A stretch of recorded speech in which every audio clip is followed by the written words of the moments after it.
Most dangerous gang members in American prisons. The quiet man in the red bandana. Imagine this.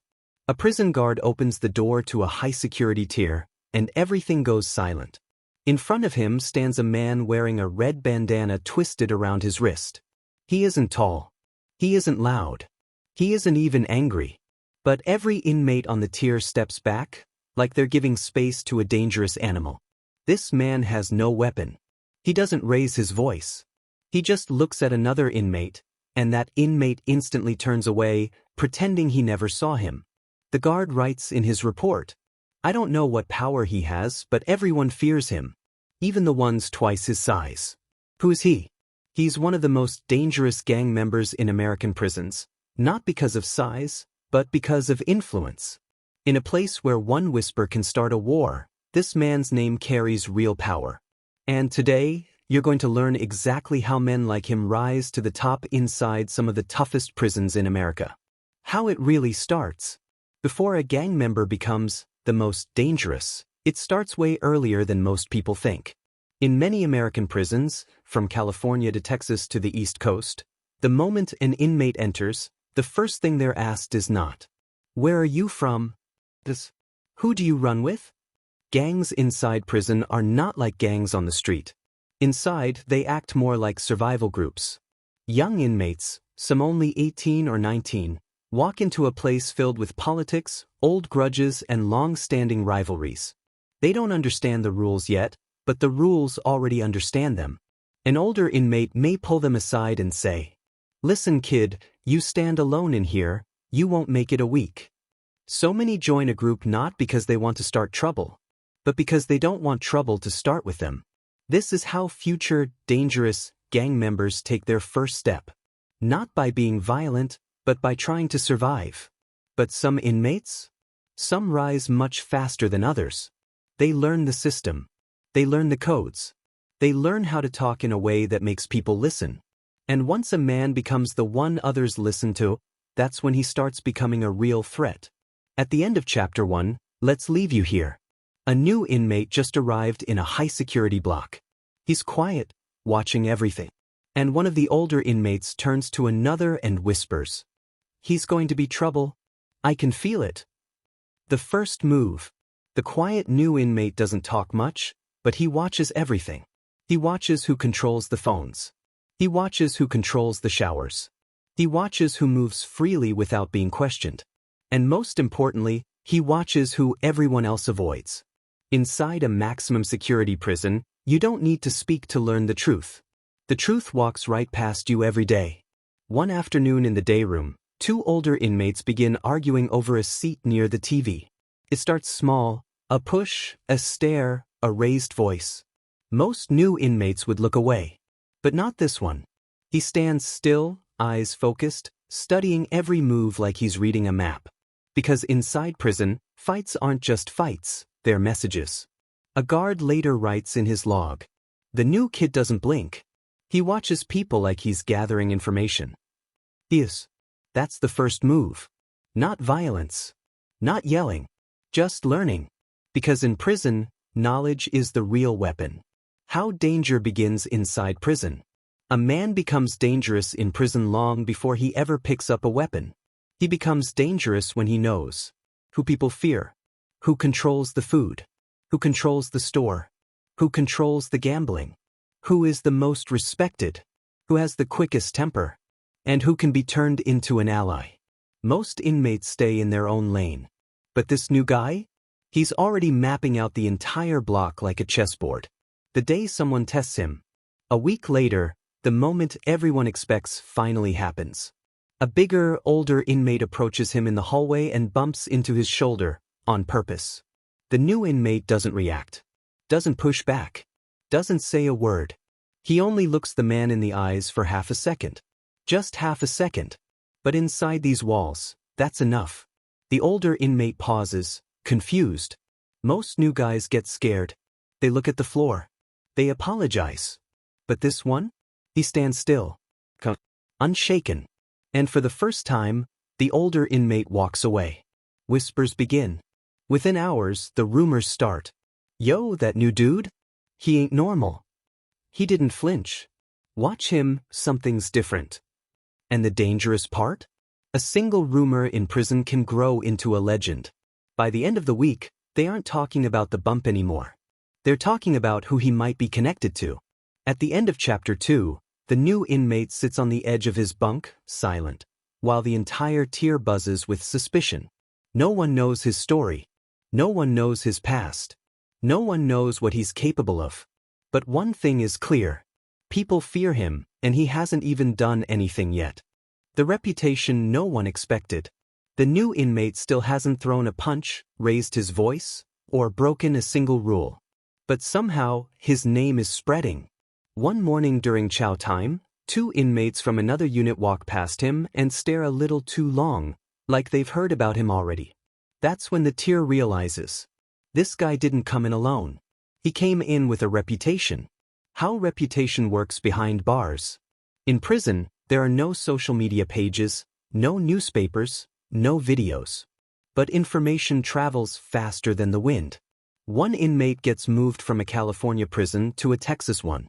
Another gets shipped from a violent gang unit in Chicago to the East Coast. And they bring stories with them. A name whispered in one prison today can become a warning in another prison tomorrow. And this new inmate? His name is one of those names.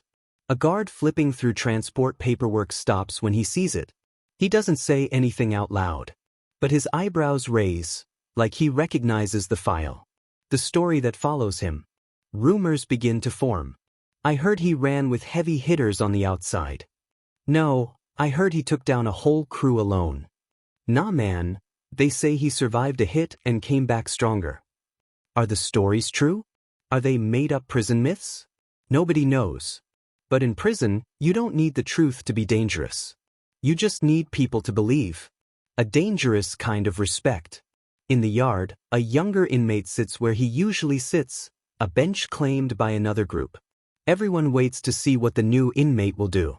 He then simply says, "Move." No yelling. No threats. No attitude. Just one word. The younger inmate stands up instantly, eyes down, and walks away. Everyone watching feels a chill. Because only 2 types of people talk like that. Someone who is clueless. Someone who can back up every word. And the new inmate does not look clueless. The first invitation. Later that week, while he's cleaning his cell, a folded piece of paper slides under his door. Inside is a simple message. We've been watching you. We want to talk. Tomorrow. North Gate. No name. No signature. No details.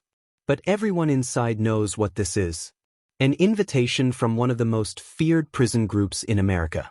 Not to threaten him, but to recruit him. He stares at the note for a moment, then folds it back up and puts it in his pocket. Not scared. Not excited. Just ready. Because this is the next step toward becoming one of the most dangerous gang members inside American prisons. The prison sleeps, except one man lying awake in the dark, already planning how to handle the meeting waiting for him tomorrow. The meeting at North Gate. The next day arrives heavy and quiet. The yard door slides open, and inmates step out into the cold morning air. But the new inmate doesn't walk toward the workout area, or the basketball court, or the tables. He walks straight to the North Gate, the meeting point written in the note.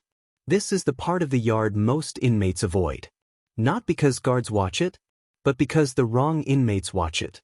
As he approaches, 3 men are waiting. They don't smile. They don't greet him. They just watch him walk closer.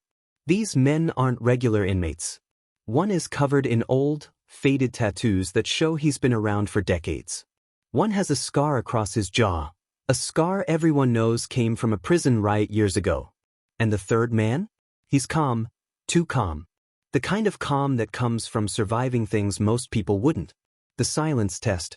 When the new inmate stops in front of them, no one speaks. Because this is the first test. Can he stand in silence without breaking? Most inmates get nervous. They look too much. They look around. They shift their weight. But he stands still. Hands at his sides. Breathing normal. No fear. No rush. No apology. Just presence. Finally, the man with the jaw scar leans in and says quietly, You didn't run, kid. That's good. They want to know one thing. The leader, the calm one, asks him, "Who do you roll with?" This is the most dangerous question a man can hear inside prison. If he lies, he's done. If he claims a group he doesn't belong to, he's done. If he shows weakness, he's done. But he looks them in the eyes and simply says, "I roll with myself." Not aggressively. Not disrespectfully. Just honestly. And the three men look at each other, surprised. This is rare. Inside prison, almost every inmate runs with someone. Being alone is like being a target. The leader smiles, just once. The leader finally speaks again. "You know what that means, right?" The new inmate nods. "It means every step you take alone." The leader nods back, impressed. Then he says the line that changes everything. "We'll let you stay independent if you keep the balance in this yard." This isn't protection. This isn't friendship. This is something much bigger. Respect. Real respect. The kind that only the most dangerous inmates ever earn. But respect brings shadows. As the three men walk away, one thing becomes clear. Someone else in the yard is watching. Someone who doesn't like what they just saw. Someone who sees this new inmate as a threat to their own power. An older inmate sitting alone at a table whispers under his breath, "So he thinks he's special now? We'll see about that." At the end of chapter 4, the new inmate walks back across the yard, not knowing that the next test won't be polite. It will be violent. And it will reveal exactly why he is becoming one of the most dangerous gang members in American prisons. The first real test. The yard is loud again the next day, weights clanking, basketballs bouncing, inmates shouting across the fence. But underneath all that noise, something feels different. The new inmate can feel eyes on him. Not curious eyes. Not friendly eyes. Predator eyes. Someone wants to see what he's really made of. The setup. It begins during evening chow. He walks into the dining hall, grabs his tray, and takes a seat at an empty table near the wall. Just like always, quiet, alone, minding his business. But today, three inmates from another tier sit down across from him. They don't touch their trays. They don't talk to each other. They're here for him. One of them taps the table with his finger, slowly, like a countdown. Fifth. This is a message. We choose the moment, not you. The bump, round 2. The tallest one leans forward and says, "You think you're somebody now?" The dining hall goes silent. Every inmate stops chewing. This is the moment everyone has been waiting for, the moment that shows whether the new inmate is truly dangerous or just lucky. He looks at the tall inmate. Not angry. Not scared. Just focused. Then he says, "I don't think I'm somebody." "You do." That line hits the table like a dropped weight. People turn their heads. Even guards notice. Because only a confident man says that. Only someone who knows his own power. The test turns into a trap. Right when the tension peaks, the inmate on the left stands up, not to fight, but to block the view of the nearest guard. That's when the tall one pulls out something small from his sleeve. Not a weapon. A sharpened toothbrush. In prison, this is a deadly tool. A single move could end everything. But something happens no one expects. The new inmate doesn't stand. He doesn't step back. He doesn't panic. He stays seated, perfectly still. He just looks the tall inmate in the eyes and says softly, "Before you make that move, ask yourself who sent you." The tall inmate freezes. Because suddenly he realizes something. The new guy knows this wasn't random. And he's right. Someone in the yard, someone with real influence, ordered this test. The whisper that ends the fight. The tall inmate hesitates. His hand holding the toothbrush starts shaking. Then the new inmate leans in and whispers one short sentence. "I know who you owe." That's it. No threats. No shouting. Just truth. The tall inmate's face changes instantly, fear replacing anger. He steps back. Slowly. Quietly. Then all three walk away without a single punch thrown. The entire dining hall watches in shock.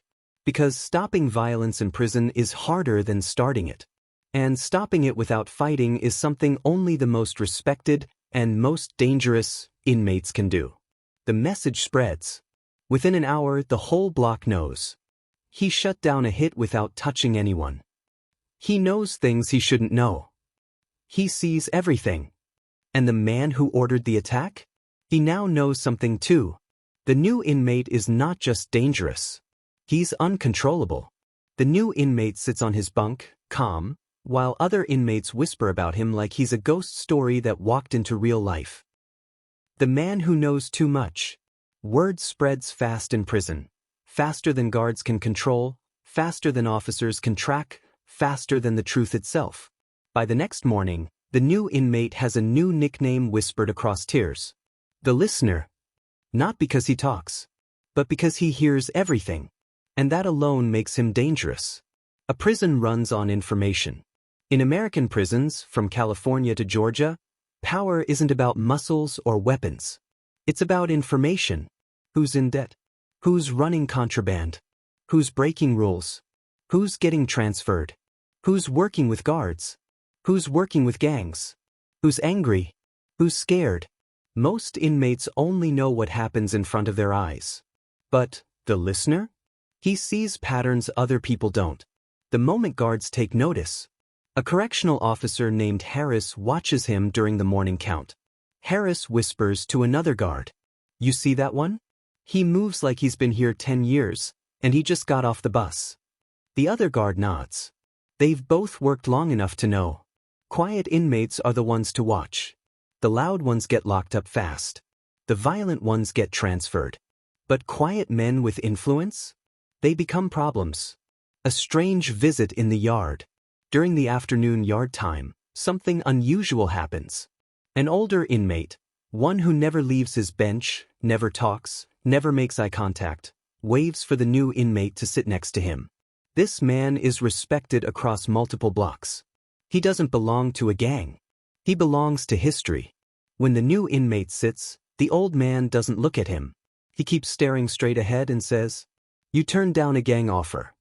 You stopped a hit without a fight. And you made someone up there nervous." He taps the side of his head. "That means you're either very smart or very stupid." The new inmate stays silent. The old man chuckles. "That's what I thought. Smart." The warning. The old man lowers his voice. "There's a man here, the one who ordered that test yesterday. He thinks you're a threat." "Who is he?" the new inmate asks. The old man shakes his head. "You'll know him soon. He controls half the yard, and all of the gambling. He's not the strongest, not the fastest, but he has people who owe him." He pauses. "Be careful. Men like him don't fight their own battles." The new inmate nods slowly. He already knows this. A dangerous shift. As he stands to walk back across the yard, something becomes clear. He's not just surviving anymore. He's becoming part of the prison's hidden power structure, whether he wants to or not. Every move he makes shifts the balance. Every whisper about him creates new alliances, new enemies, new risks. And the man who controls the gambling? He just decided the new inmate needs to be checked again, this time for real. The new inmate returns to his cell, unaware that a much bigger test is already being planned. One he won't be able to walk away from without consequences. The man behind the gambling table. Night falls over the prison, but the tension doesn't. Some inmates sleep. Some pace. Some whisper about debts they can't repay. And deep inside the shadows of the tier, one man sits awake, the man the old-timer warned about. His name? Coleman. Not big. Not loud. Not flashy. But he controls the gambling tables, the debts, the smokes, the snacks, the underground trades. And most importantly, he controls the people. A whole army of inmates owes him favors they can't erase. In prison, that's more powerful than any weapon. And last night, Coleman learned one thing he doesn't like hearing. A new inmate just embarrassed his men. Coleman's anger isn't loud, it's calculated. He sits on his bunk, counting folded slips of paper, values from inmates all over the block. He reads them like a king reading taxes. Then he pauses at one debt. A small one, barely worth anything. But it belongs to one of the men who tried to test the new inmate. Coleman squeezes the paper between his fingers until it crumples. Then he tells the inmate sitting across from him, "Bring him to me. Tomorrow. We're going to see what this new guy is really made of." The next morning, tension in the air. The prison wakes up to the sound of metal doors sliding open. But the energy is strange. Quiet. Too quiet. Inmates sense when something is about to happen. And today, they feel it. The new inmate walks out of his cell and immediately notices the shift. People aren't looking at him. They're looking around him. Like they're waiting. Like they're predicting. Like something big is coming. The approach. At chow time, Coleman finally makes his move. He never walks up to people himself. Men who walk for him handle that. But today is different. He approaches the new inmate directly, a sign that this is serious. Coleman sits down across from him, calm as ever. "You've been making a lot of noise without saying a word," Coleman says. The new inmate doesn't respond. Coleman leans in, still calm, still controlled. "I don't like surprises in my prison." "Your prison?" the new inmate replies. Coleman smiles a slow, cold smile. "You'll understand soon." The offer. Coleman places a folded slip of paper on the table. A debt. Someone who owes him. He slides it toward the new inmate. "Handle this for me," Coleman says. A small job. A message. In prison, this is how gangs and power groups pull people in. Not with a threat. With a favor. If the new inmate accepts, he becomes one of Coleman's tools. If he refuses, he becomes a target. Everyone in the chow hall watches, pretending to eat, pretending not to care, but every ear hangs on this moment. The response that no one saw coming. The new inmate picks up the folded debt, opens it, reads the name, and looks back at Coleman. Then he calmly folds it again and slides it back across the table. "No," he says. Just one word. Coleman doesn't raise his voice. Doesn't rage. Doesn't threaten. He just gives a tiny laugh. Dangerous. "You just made your life very hard," Coleman says. The new inmate replies. "Life was already hard. You didn't make it easier." Coleman stands, places both hands on the table and whispers, "Then let's see how long you last without help." And he walks away. The reaction across the room. Some inmates stare in disbelief. Some laugh nervously. Some shake their heads like they just watched someone touch an electric fence. Because refusing Coleman is not bravery. It's a death sentence. Even the guards feel the tension. Officer Harris whispers to another officer, "That one is either the smartest man in here, or the next obituary." The real danger begins now. Coleman isn't going to test him again. He's going to break him. And he has plenty of ways to do it. Cutting off access to phones. Blocking store purchases. Turning other inmates against him. Making him a target when guards aren't looking. Using debts to force attacks. Spreading rumors. Setting traps. This isn't a fight anymore. It's a chess match. And the next move? It won't be simple. It won't be quiet. And it won't be something the new inmate can walk away from as easily as before. When the yard turns against you, by the next morning, the entire prison feels different. Coleman didn't shout.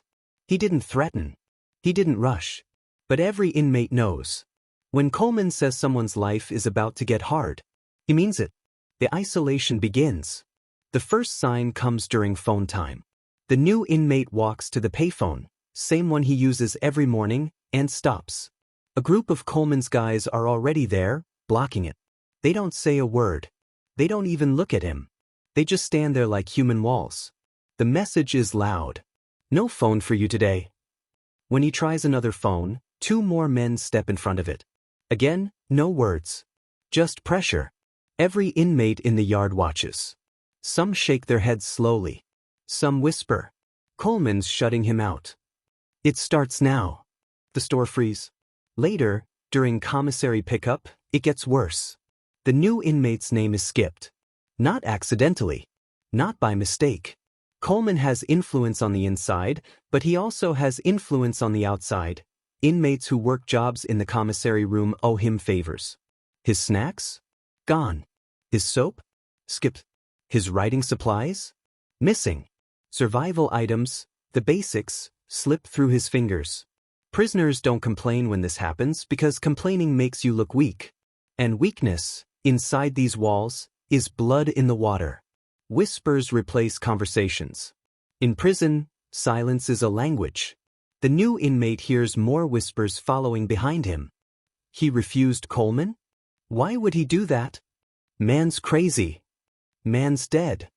Even people who respected him are now cautious. Not because they fear him, but because they fear what Coleman might do to anyone standing near him. The worst part of prison politics. Inside prison, nobody has to punch you to hurt you. Breaking a man can happen slowly. Deny him food. Deny him supplies. Deny him support. Deny him safety. Isolate him. Discourage him. Exhaust him. Trap him. And Coleman knows how to break people. He's done it before. But the listener responds quietly. Instead of panicking, instead of reacting, instead of trying to make friends, the new inmate simply adapts. He cleans himself with tiny scraps of soap. He skips snacks and eats the bland chow hall meals in silence. He moves through the yard like nothing changed. This confuses other inmates. A man under pressure usually talks too much, or lashes out, or begs, or breaks. But he doesn't. Instead, he sits on his bunk at night, calm as stone. Watching. Thinking. Learning. Coleman makes his next move. One evening, during the last count of the day, Coleman stands at the far end of the tier, arms crossed, staring directly at the new inmate's cell. He doesn't blink. He doesn't look away. He just watches him. Not with anger. Not with fear. With calculation. Then he nods at one of his men. Quiet message. Tonight. Whatever Coleman has planned, it won't be small. It won't be simple. And it won't be a test. It will be a warning meant to break the new inmate spirit, for real this time. The final moment before everything changes. As lights go out across the tier, and darkness takes over the cells. The new inmate hears footsteps. So, careful. Approaching. Not guards. Not random trouble. This is something else. Someone is coming for him. And this time, there won't be any talking to stop it. The attack in the dark. Lights out in a maximum security prison is never truly silent. Metal groans. Old pipes drip. Inmates whisper through vents.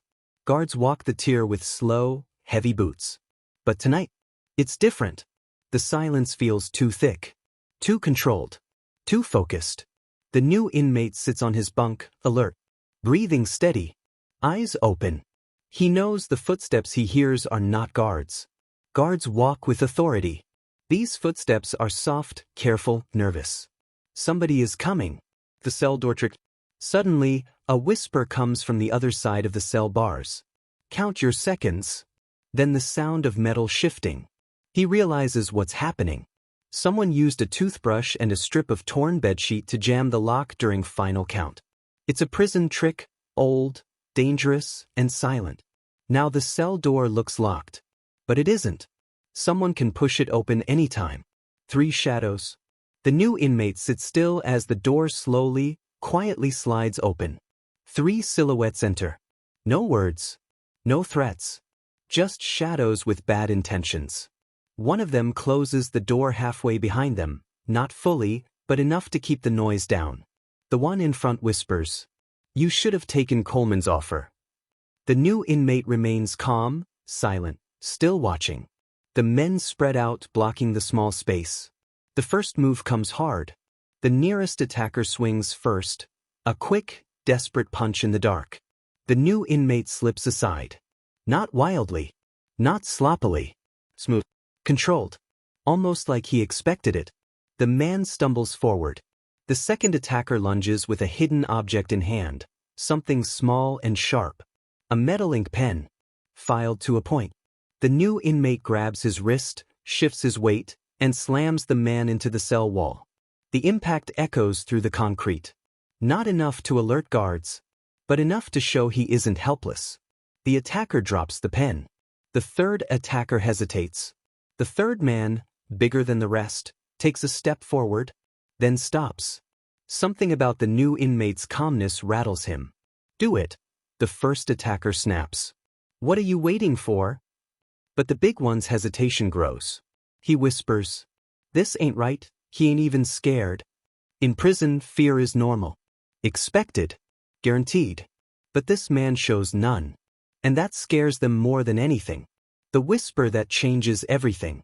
The new inmate finally speaks, just one quiet sentence. "Coleman isn't your problem. Your dad is." The attackers freeze. Because somehow, he knows. He knows exactly why they're here. He knows which of them owes Coleman. He knows how Coleman manipulates them. He knows who is desperate and who is being controlled. The big attacker steps back. "I'm out," he mutters. "This ain't worth it." He turns and slips out the door, disappearing into the dark hallway. The other two men are now shaken, their numbers reduced, their confidence slipping. The turning point. The first attacker charges again, sloppy this time, scared. The new inmate sidesteps, hooks his arm, and shoves him hard into the metal bunk. The man falls to the floor, groaning. The second man backs away, but the new inmate doesn't follow. He simply says, "Tell Coleman this was his first mistake." The second attacker doesn't argue, doesn't fight, doesn't even look back. He grabs the injured man, drags him out of the cell, and disappears into the shadows. The cell door remains slightly open, but the new inmate calmly pushes it shut, making it look locked again. The aftermath. Now alone, he sits back on his bunk, breathing still steady, heart still calm. He knows what this means. Coleman didn't just send a message. He started a war. And the dangerous part? The new inmate is not running from it. He's preparing for it. Because tonight proved something. He's not feared because he's violent. He's feared because he's unbreakable. The silent morning after. The next morning, the prison wakes up like nothing happened. Keys rattle. Doors pop open. Inmates shuffle out for chow. Guards call out numbers for count. But underneath it all, the entire tier feels different. Everyone heard something last night. They heard faint thuds. Quick movements. A door clicking wrong. Whispers through vents. And everyone knows exactly whose cell it came from. Eyes follow him everywhere. When the new inmate steps out of his cell, the tier goes quiet. Not scared quiet. Respect quiet. Some inmates look at him like he survived something impossible. Some look away, afraid Coleman will see them looking. Others stare too long, trying to understand what kind of man stays calm while three attackers sneak into his cell in the dark. Even the guards feel the shift. Officer Harris watches him during morning count and mutters, "Whatever happened in there didn't break him." A younger guard whispers back, "Then Coleman messed with the wrong one." Coleman acts like nothing happened. At breakfast, Coleman sits at his usual table, surrounded by his men, stacks of commissary items, and the quiet power he's built over years. He eats slowly, calmly, like he didn't order anyone to attack the new inmate last night. But he sees him, and the new inmate sees him. They don't speak. They don't nod. They don't react. But the tension between them hangs over the entire chow hall like smoke. But something unexpected happens. A younger inmate, skinny, nervous, always in trouble, approaches the new inmate as he sits alone. He keeps his voice low. "I heard what happened last night.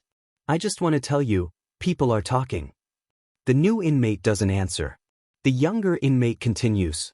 "They say you took all three. You didn't scream, didn't run, didn't snitch." He looks around over his shoulder.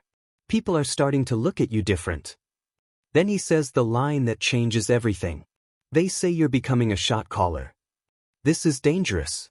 Shot callers aren't leaders by choice. They're leaders because everyone else fears the consequences if they don't listen to them. It means influence. It means responsibility. It means people watching your every move. And it means Coleman now has something he cannot tolerate. Competition. Coleman makes a new plan.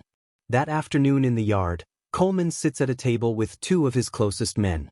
He speaks quietly. Fear didn't work. Pressure didn't work. Isolation didn't work. He taps the table. Then we use something else. One of his men leans in. Violence. Coleman shakes his head. Violence failed last night. He pauses, thinking. Then he says a word that sends chills through inmates who overhear it. Influence. Not fights. Not attacks. Mind games. A more dangerous weapon inside a prison than any blade. The listener plans his next move. That night, the new inmate sits on his bunk, replaying the attack in his head. Not emotionally. Strategically. He knows Coleman will not stop. He knows Coleman will not forget. And he knows the next move won't be physical, it will be psychological. A reputation war. A manipulation war. A loyalty war. The new inmate looks through the bars into the darkness of the tier and whispers to himself. If he wants to play that game, I'll show him who taught it. Because beneath all the calm, beneath all the silence, beneath the watchful eyes, this man has something Coleman didn't expect. A past built on outsmarting people exactly like him. And the war for influence inside the prison? It's about to begin. Where danger isn't loud. It's quiet. In prisons across America, from California to Florida, from Rikers Island to Texas state yards, people think the most dangerous inmates are the ones who shout the loudest, or fight the hardest, or throw the first punch. But the truth? The truth is far more unsettling. The real danger is quiet. It walks slow. It watches everything. It learns everyone. It reacts only when necessary. And that's exactly who this new inmate became. He didn't rise through fear. He didn't rise through violence. He didn't rise through chaos. He rose because he couldn't be broken. Coleman tried to isolate him, tried to control him, tried to crush him in the dark when no guards were watching. But he failed. Because in a place built to break spirits, this man stayed steady. In a world where survival is a daily chess match, he thought 10 moves ahead. And in a prison ruled by influence, by debts, whispers, power, fear, and silence, he did the one thing no one expected. He refused to be owned. That made him dangerous.